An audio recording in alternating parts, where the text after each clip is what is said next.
윤석열 대통령의 지지율이 취임 석 달도 안 돼 20%대로 내려앉았습니다. 윤 대통령의 국정수행 긍정평가가 28%로 나왔다는 한국갤럽의 발표가 오늘 오전 있었는데요.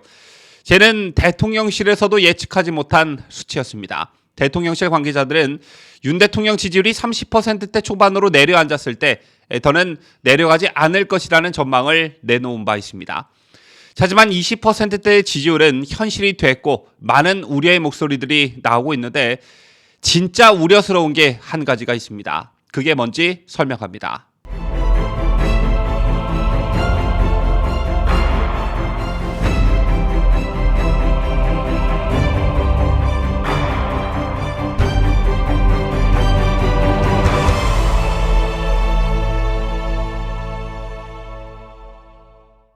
시청자 여러분 안녕하십니까? 뉴스데일리 베스트 민앵커입니다. 저희 뉴스데일리 베스트를 시청하시는 구독자님들을 비롯한 자유우파 시민들께서 윤석열 대통령과 관련한 여론조사에 대한 불신이 그 어느 때보다 크다는 것을 잘 알고 있습니다.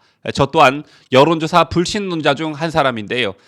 하지만 현재 대한민국 정치 환경에서 매주 수십 개씩 발표되는 여론조사가 마치 절대적인 민심인 양 호도하고 있기 때문에 이에 따른 대응책을 고심할 수밖에 없는 게 우리가 마주한 현실입니다.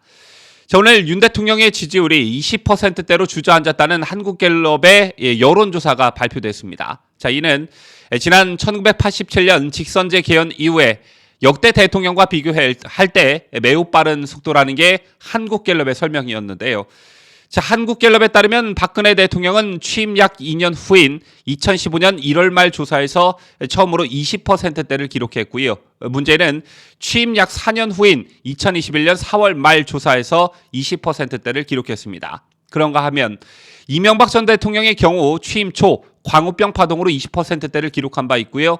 노무현 전 대통령의 경우는 취임 1년차 3분기에 20%대로 내려앉았습니다.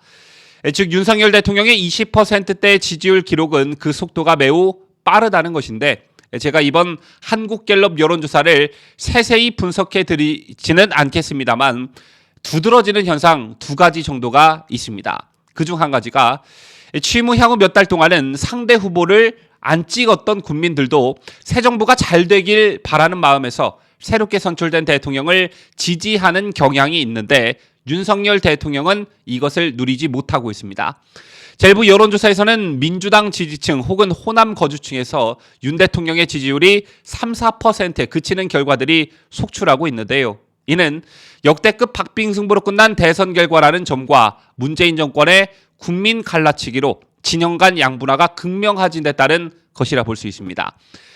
이런 상황에서 즉 상대 진영의 긍정 여론을 이끌어낼 수 없는 상황에서 윤 대통령의 지지율을 받쳐주는 건 역시 보수파층의 지지일 텐데 이것도 견고하지 못한 상황입니다.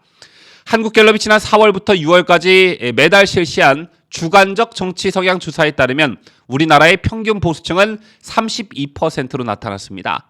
자, 그런데 윤 대통령이 20%대 지지율을 얻기 전 2주간 기록한 32%의 지지율은 보수층 비율과 일치했죠. 자, 그런데 이것이 무너졌다는 것은 보수층 이탈로 봐야 한다는 것입니다. 자, 이것과 관련해선 제가 다른 영상에서도 언급해드린 바 있지만 문재인, 이재명과 관련한 수사 속도가 너무 느리다. 이것에 대한 보수파층의 불만들이 조금씩 쌓여가고 있다는 점에 기인하고 있다. 이렇게 볼 수 있습니다. 그렇다면 윤석열 대통령이 보수파층의 기대와 어긋난 행보를 보였다. 이렇게 볼 수 있을까요? 실상을 들여다보면 전혀 그렇지 않습니다. 집권한 지 2달여밖에 되지 않았지만 자유우파 기치와 맞는 여러 가지 일들을 했고 지금도 진행 중에 있는 것들이 상당히 많습니다. 정치, 외교, 국방, 경제, 노동 각 분야에서 윤석열 정부가 하고 있는 것들을 보면 일정한 방향을 잡고 잘 가고 있습니다. 그런데 문재인 정권이 저질러 놓은 것들이 워낙 많고 뿌리 깊게 박혀 있는 것들이 워낙 많다 보니 이걸 정상화하는 게 생각만큼 쉽지 않은 것이 사실이죠. 그렇다면 답은 무엇일까요? 어차피 이렇게 된 거 할 것을 묵묵히 하면서 인기 없는 대통령의 길을 걸어가야 된다는 결론에 이르게 됩니다. 최근 박진 외교부 장관 이런 말을 한 적이 있습니다. 국제 정세는 늘 변한다. 지지율도 마찬가지다. 역대 역사에 이름을 남긴 지도자들의 경우 재직 중에 그렇게 인기가 높지는 않았지만 해야 할 일을 하고 나중에 평가받는 경우가 종종 있었다. 이렇게 말했습니다.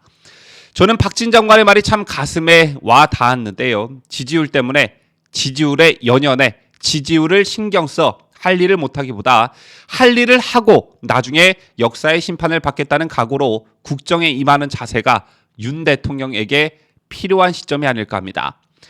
다만 지지율 하락을 틈타 호시탐탐 윤석열 정부의 붕괴를 노리는 세력들에 대한 경계는 절대적으로 필요하다고 볼 수 있습니다. 현재 민주당 입에서 벌써 탄핵이라는 말이 나온 바 있고요. 좌파 세력의 중심인 민노총도 얼마 전 저희가 보도해드린 바 있습니다만 올해 말까지 윤 정부 투쟁에 대한 로드맵을 미리 다 짜놓은 상태입니다. 그리고 한 가지 더 가장 우려스러운 게 다름 아닌 개헌입니다. 자, 사실 이것을 말씀드리기 위해서 윤 대통령의 지지율 얘기를 꺼낸 것인데요. 바로 어제였죠. 김진표 국회의장이 국회의원 재적 3분의 2가 동의할 경우 개헌할 수 있는 연성헌법을 검토할 필요가 있다. 이렇게 밝혔습니다. 여기서 말하는 연성헌법이란 특별하게 엄격한 절차를 필요로 하지 않고 일반 법률과 같은 개정 절차로 개헌이 가능하게 만들자는 것인데요. 그러면서 김진표 국회의장은 4년 대통령 중임제 또는 대통령에게 집중된 권한을 국회로 옮기는 등 여야가 합의할 수 있는 최소한의 것이라도 먼저 개헌해야 한다. 이렇게 강조하기도 했습니다. 자, 사실 그간 국회의장이 새롭게 선출될 때면 개헌 얘기는 빠지지 않고 나왔습니다. 이 같은 기저엔 일단 성공한다면 놀랄만한 정치적 업적이 되기 때문인데요. 즉 개헌을 제안하고 이루어낸 국회의장이라는 명예를 얻게 되고 이건 무엇과도 바꿀 수 없는 절대적 업적 또는 절대적 정치적 자산이 된다는 얘기입니다. 여기에 더해 국회는 입법기관이고 옛 청와대, 오늘날의 대통령실은 행정부의 최고기관입니다.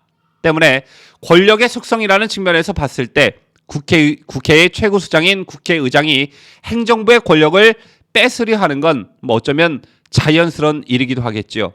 자, 그런데 역대 국회의장들이 하나같이 개헌을 주장했으나 번번이 실패로 돌아갔던 건 역시 국민들이 동의하지 않았기 때문이었습니다. 그렇다면 왜 국민들이 개헌에 동의하지 않았냐? 그 이유의 상당수는 국회 권력에 대한 불신 때문이었습니다.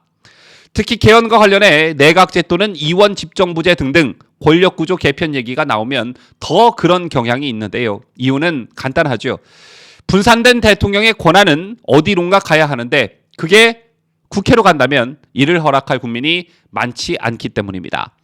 국회에 대한 국민의 불신은 다른 국가들에 비해 우리나라가 유독 심한 편이죠. 또 내각제 또는 이원 집정부제에 대해 국민들이 거부 반응을 나타내는 건 역시 내 손으로 직접 대통령도 뽑고 국회의원도 뽑고 이래야 하는데 즉 유권자인 국민이 권력을 직접 선출해야 하는데 내각제 또는 이원 집정부제가 실현되면 그 권리를 빼앗긴다는 생각이 국민 여론 전반에 깔려 있습니다.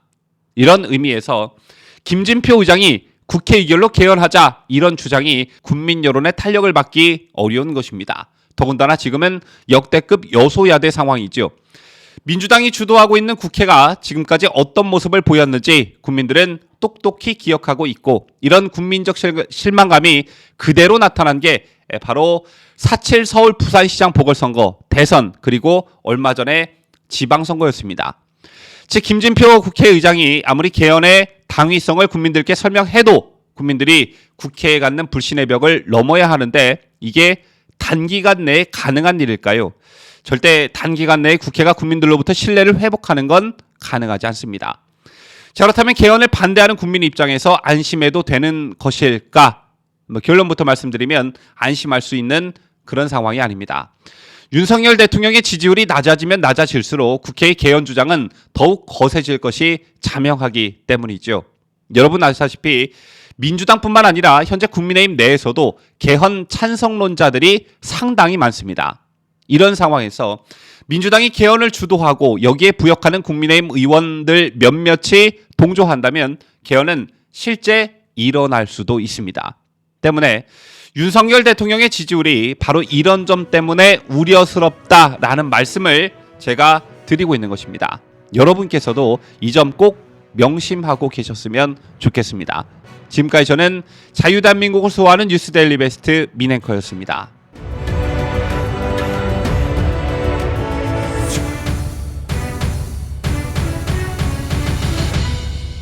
함께해요.